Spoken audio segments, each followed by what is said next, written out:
Hello beautiful people, and yes, I'm talking to each and every one of you. Welcome back to my channel, and welcome if you are new.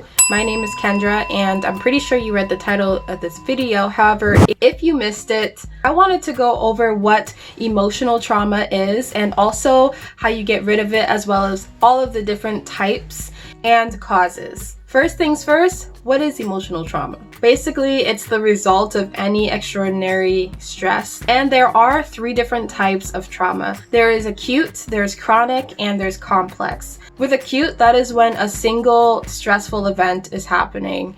And it's more so like, for example, you suddenly got into a car accident or you're going through the loss of a loved one. Just things that suddenly happen to you that isn't something from the past or from your childhood or anything like that. Chronic trauma is when you're exposed to multiple distressing events, just traumatic things happening to you, one thing after the other, and it doesn't have to be the same thing over and over again. On one hand, you got into a car accident, maybe on the other hand, you're dealing with domestic violence or even other extreme situations like war. Chronic trauma can actually be caused by untreated acute trauma. Since it was never treated, the emotions towards that trauma will only build up over time, and yeah, you might not feel it at the moment, or maybe your mind will repress it, but if you never address it and find peace with that acute trauma, then it can creep up later and actually cause more long-term mental illnesses. Also with chronic trauma, the symptoms might not show up until later on, so that's why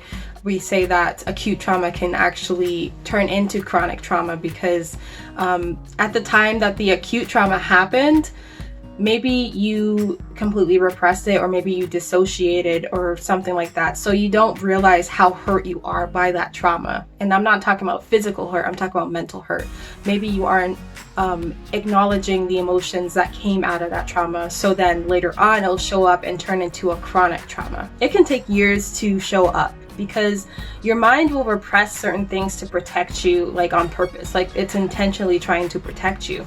So, and sometimes it just gets to be too much. The more you grow, the more you learn, the more knowledge you gain. Sometimes your mind just gets full, it overflows, and then all of a sudden, now all this stuff from the past, all this past trauma has come back up, and then you realize you haven't actually dealt with that trauma that happened years and years ago. Now, complex trauma, well, it's exactly that, complex. So complex trauma can be a little similar to chronic trauma. The only difference really is it's normally people who have had tough childhoods where they've been exposed to things like domestic violence, sexual abuse, being neglected as a child, or things like family disputes, and just a lot of repetitive situations, and you're just never dealing with it until like your adult life, when all the repressed memories start to come back.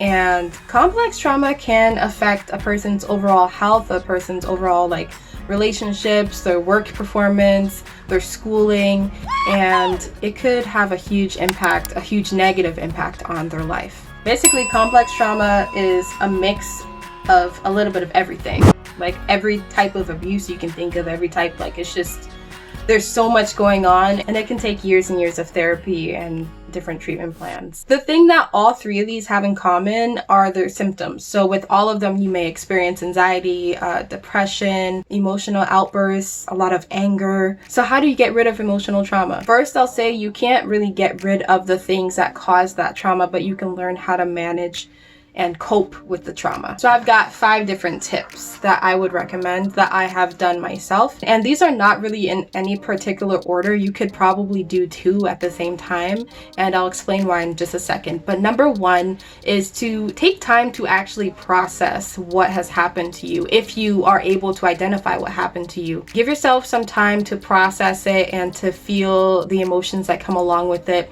There is no set timeline for healing for anyone, since everyone hurts differently. Everyone's healing journey is different. So don't measure your healing timeline by someone else's. Don't expect yourself to be over something the next day or the next month or the next 3 months.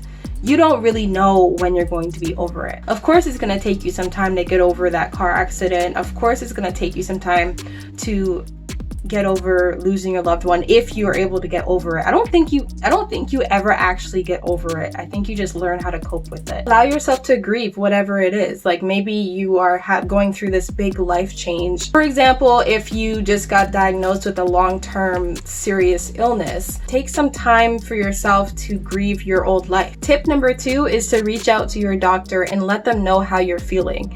They could actually help refer you to a therapist or a psychiatrist or someone who can talk to you about your mental health. Even if you don't know what's wrong, they'll be able to figure out what's wrong. Reach out to some type of professional. Also, when you're reaching out to different professionals, don't be afraid to get a second opinion. Tip number 3 is journal all of your emotions, whether you are talking to your phone, making a video, making a voice note, using your notepad app, or just writing it down on a piece of paper.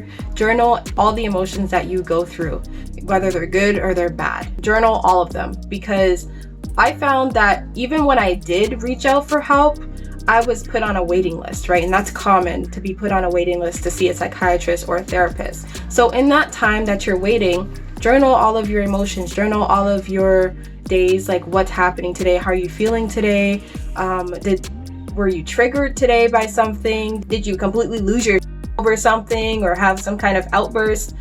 Write it down, because by the time you see your therapist, you're probably gonna forget. I don't know if you guys know this, but memory issues often come with like mental illness. I cannot tell you how many times I have completely forgotten what had happened to me the week before, and now I speak to my therapist like every 2 weeks.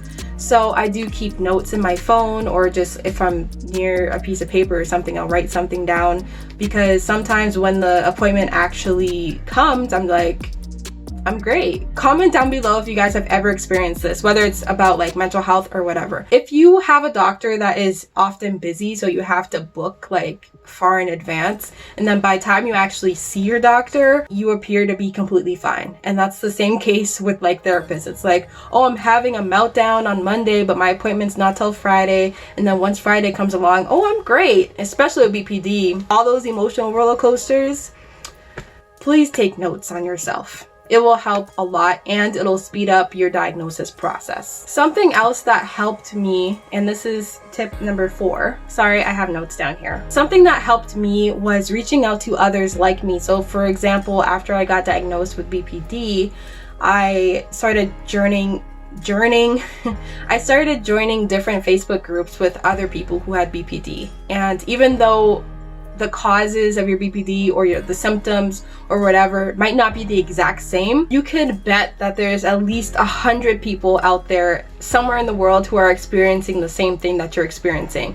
Maybe you don't have the same response, maybe you don't have the same reactions to the same emotions that you're experiencing, but there are other people out there. You are not alone. You're not the only one feeling helpless. You're not the only one feeling lonely, or you're not the only one with abandonment issues and stuff like that. So I'd say just reach out to other people like you. You can do this on Facebook, Twitter, Instagram, even TikTok. Check all the hashtags that have to do with your mental health or your mental illness, and go from there. My 5th tip, try to come up with a minimal routine. So by minimal routine, I mean like, what's the minimal things you want to get done throughout the day? And it could be targeted just on your self-care. It could be targeted on your housework. So for example, for my self-care, I want to at least brush my teeth, do my face skincare, and I want to take a shower. Or for the house, I want to at least get the dishes done. I want to at least get the counters wiped down and maybe clean the floor or something like that. It doesn't have to be 3 things. It could be 2 things. Do what you're comfortable with. I know that with anxiety and depression and just any mental illness, you could lose your motivation to get basic things done, like your basic self-care needs and also like house care. You can even mix them up. So if you want to at least brush your teeth and do your skincare and clean something around the house, do that as well. My point is, try to make sure that you have some type of routine in place while you're going through like your healing. Because when you're healing, you're going to get more exhausted. You're going to be more tired, exhausted mentally and physically. A lot of people don't realize that your mental health actually affects your physical health as well. For example, when you're really anxious or you have anxiety, you might feel sick. When you are upset about something or obsessing about something or just stressing out, you'll get a tension headache like I do. I get tension headaches all the time, especially when I'm overthinking or just worried about something. I get the worst headaches and I have to lay down and just hide in a dark room for however long I need. So that's why I say come up with a minimal routine so that you're still feeling accomplished about something, so that you have something to feel good about. Because if your house looks a mess, or you feel like you look a mess and you haven't washed your face or did your hair or brushed your teeth for a while, then that'll bring on even more emotional stress, because now you're gonna feel lousy. Anyway, I hope you guys loved this video. If you did, make sure you give it a thumbs up and subscribe if you haven't already. I upload new videos every single week, so you're gonna want to have your bell notifications on so that you know each and every time that I upload. Oh, I forgot to reveal what trauma that I have experienced most of my life. Mine is more complex trauma, because it's a mix of complex and chronic, actually, because I have a lot of adulthood trauma, and then I also have some trauma from my childhood as well that didn't show up until later on. And I feel like they probably started off as acute, and then as they just kept piling on, like acute, and they were never treated. So then it turned into chronic, and then complex, because the list just kept adding up. I hope you guys enjoyed this video, and I hope you guys have a great night. Well, it's like past 7 o'clock here, so it's evening here. If you are watching this during the day, have a great day, and yeah, I'll see you guys later. Bye!